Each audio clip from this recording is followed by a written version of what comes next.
Hey guys, hope you're having a good Wednesday.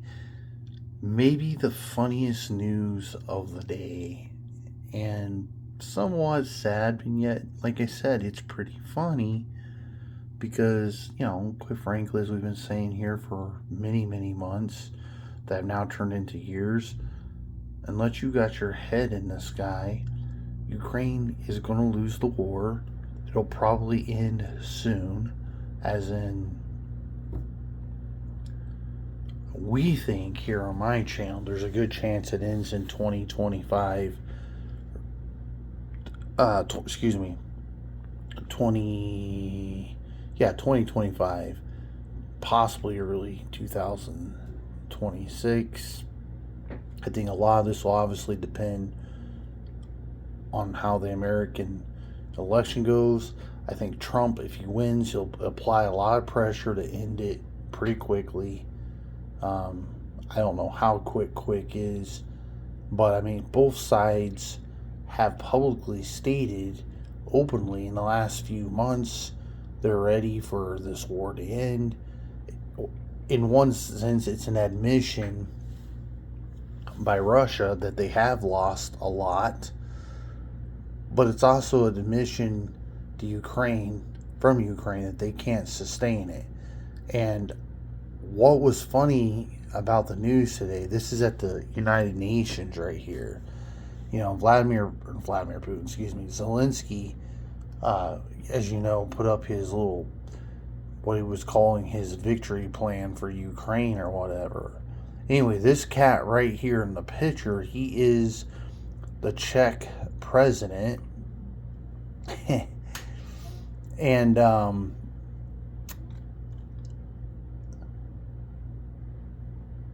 he told the assembly, the United Nations Assembly, that the Ukrainian people will have to get used to Russian occupation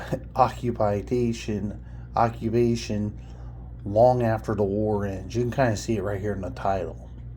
Years after the war ends. And I smiled and thought, God, that's funny. Because, like I said, while we, the greater West, and more specifically the United States more than anyone, continue to send weapons to Ukraine to fight, it's never going to be enough to an army that no longer has enough manpower to defend itself. I mean, you could have that potential where, in theory, like you could, for example, have a situation where all these advertisements, if you wonder why I get these advertisements, we're looking at starting a car detailing business, so there's all these various products. It's kind of funny, but anyway,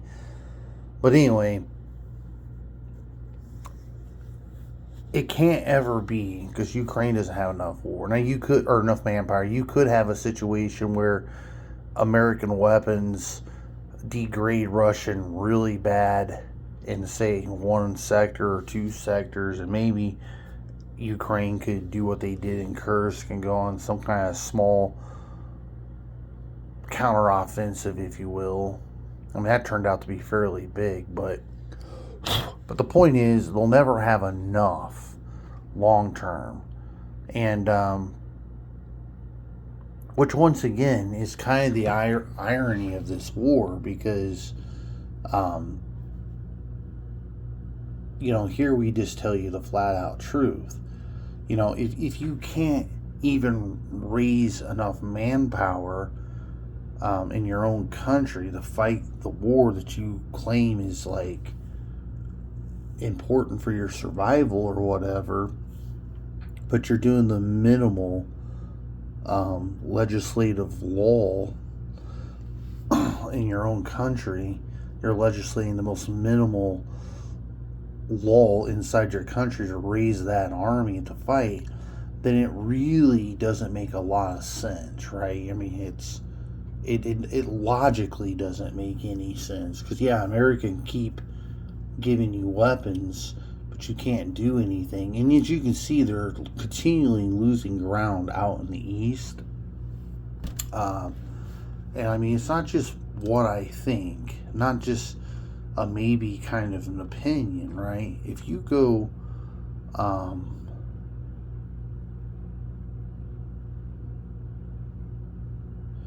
if you just go on Google, especially me, because I read a lot of military stuff,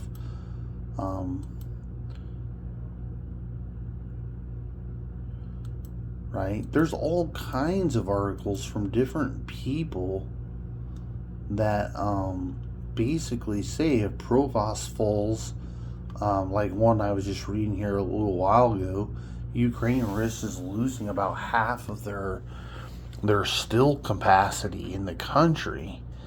And it's just little things like that, right? And it's on and on and on. But anyway, I don't need to get into the long story of this. It's the funny. It is, after all, the funniest news, I think, of the day, because for quite a long time now, at least since the fall of Bakhmut, it has been clear that Ukraine could not win the war, and most notably because the United States told you so. Their assessment after the fall of Bakhmut was, as we've reported here many times, that Ukraine was combat ineffective. That's over a year and a half ago. And like you said, it doesn't matter what Willie Ohm tells you. It doesn't matter.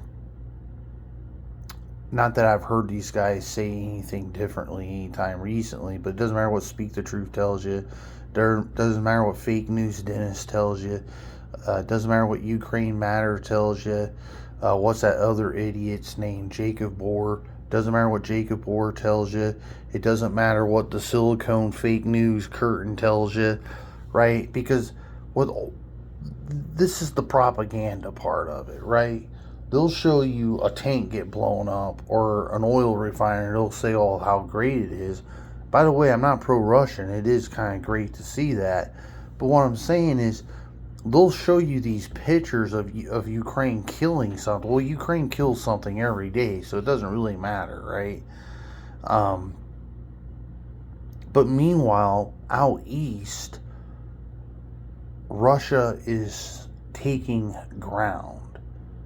Literally, systematically taking town after town, ground after ground, town after town. You see what I'm saying? They intentionally create fake news, probably get paid for it to spin stories, would be my guess. Which at that point is no different than Russian news, right? I mean, for example, why do we still talk about Kursk? It's over a month now. It's happened. Old news. Russia has completely stopped the Kursk invasion, and they've now officially launched their own counterstrikes inside Kursk with limited success. But that limited success, they have taken land back from Ukraine. And I always said, probably by the end of the winter, Kursk would be no more. They would simply have taken it back. But it's no mistake when you have, was it last week or the week before, Vladimir Putin says that his nation is going to raise their military to the second largest standing army in the world.